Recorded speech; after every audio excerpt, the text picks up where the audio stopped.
đảo ngược cực từ là ngày nhân loại kết thúc. Nhiều người cho rằng trái đất đảo ngược cực từ sẽ là ngày tận thế với loài người đấy. Bạn có tin không? Mấy ngày gần đây, cộng đồng mạng rộ lên tin đồn khiến nhiều người hoang mang. Cụ thể, vào ngày 29 tháng 7, thế giới sẽ bị hủy diệt. Được biết, trang Tận Thế đưa tin vào ngày 29 tháng 7, trái đất sẽ đảo ngược cực từ. Một trận động đất dữ dội sẽ xảy ra. Mặt trời biến thành màu đen, mặt trăng sẽ được quay ngược hoàn toàn. Các ngôi sao sẽ rơi xuống trái đất như mưa. Mỗi ngọn núi, hải đảo đều di chuyển khỏi vị trí của nó.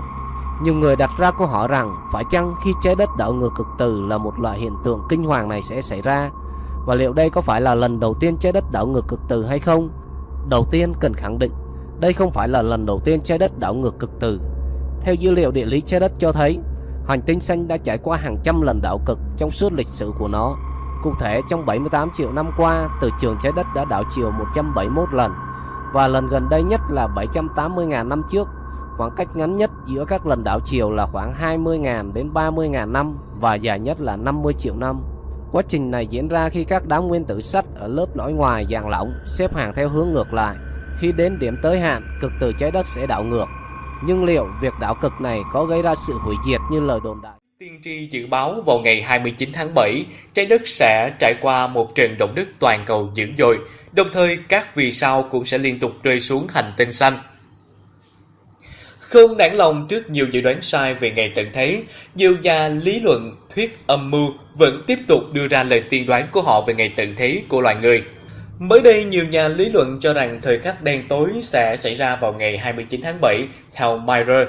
Theo đó, thì trong vòng 12 ngày, từ trường của trái đất sẽ đảo cực và Chúa Giêsu giận dữ sẽ quay trở lại trừng phạt loài người.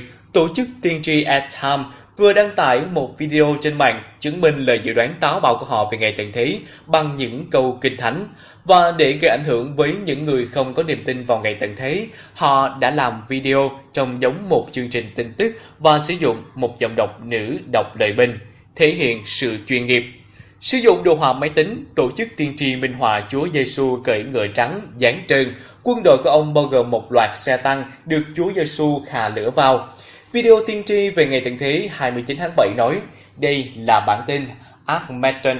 Trong buổi phát sóng ngày hôm nay, chúng tôi sẽ thảo luận về sự tái thế của Chúa Giêsu xảy ra cùng ngày với việc trái đất đảo cực từ và một trận động đất toàn cầu thảm khốc. Vào ngày mà Chúa Giêsu trở lại, hai cực sẽ đảo ngược, sẽ có một trận động đất dữ dội, mặt trời chuyển sang màu đen và mặt trăng thì luôn xoay tròn. Các ngôi sao sẽ rơi xuống trái đất giống như quả sung chín rơi khi gặp một cơn gió mạnh, tất cả núi, đảo đều bị di chuyển. Việc lật Hẳn nhiều người trong số chúng ta vẫn còn nhớ về thời điểm cuối năm 2012 khi mà hàng loạt tin đồn về ngày tận thế khiến cho cả thế giới chấn động và hoang mang. 4 năm sau thời điểm đó, nhiều người có lẽ lại thêm một lần lo sợ khi những người theo thuyết âm mưu mới đây lại vừa đưa ra lời tiên tri về sự diệt vong của thế giới. Sau nhiều lần dự đoán sai lệch, họ lại tiếp tục tin rằng trái đất sẽ chỉ còn tồn tại cho đến ngày 29 tháng 7 tới đây mà thôi. Trang tin Mirror của Anh cho hay, những người theo thuyết âm mưu thuộc tổ chức tiên tri Anthem đã chia sẻ những nhận định về ngày tận thế thông qua một video với lời bình giống như một bản tin tức.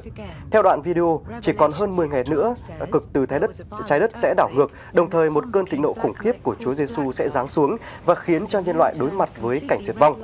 Ngoài ra, những người này còn cho biết, vào thời điểm mặt trời sẽ biến thành màu đen, mặt trăng thì bị đảo ngược hoàn toàn, các ngôi sao sẽ rơi xuống đất và một trận động đất khủng khiếp sẽ xảy ra.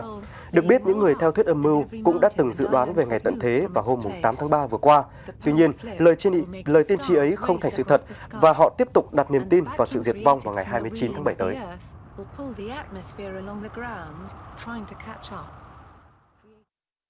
Vâng, trước đây thì cũng từng có nhiều lời dự đoán về ngày tận thế của trái đất.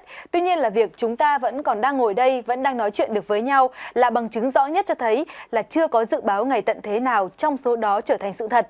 Dù đa số mọi người coi dự báo tận thế chỉ là trò đùa, thì nhiều người khác lại rất tin tưởng và thậm chí là lo sợ về các dự báo tận thế.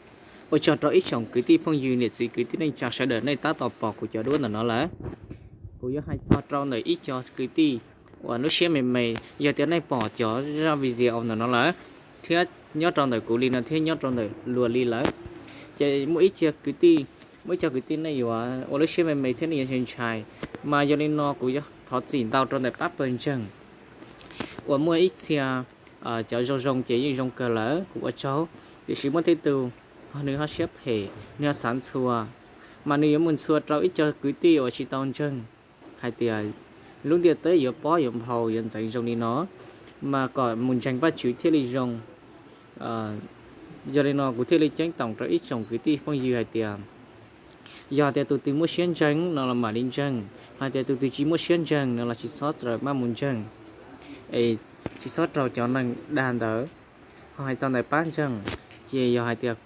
từ nhà anh tua thọt nó có lỡ nó là có mà đi còn nên chân họ có chỉ số ở lớp xếp hệ để có một xùa một đàn luật thế ở trong nó cho cái trái nôn rô lại chỉ mua dòng điện tử thế nó chui thì luật là hai xí chỉ một chân mà cũng sao còn đấy ở lớp xếp lo chỉ số chân một trò sát nó và chào sát đời như họ tiệc từ nó là nó lò thọ giặt gì cho cụ thia để cụ mua lục ở trong trò sát đời chuột lên chuột tàu na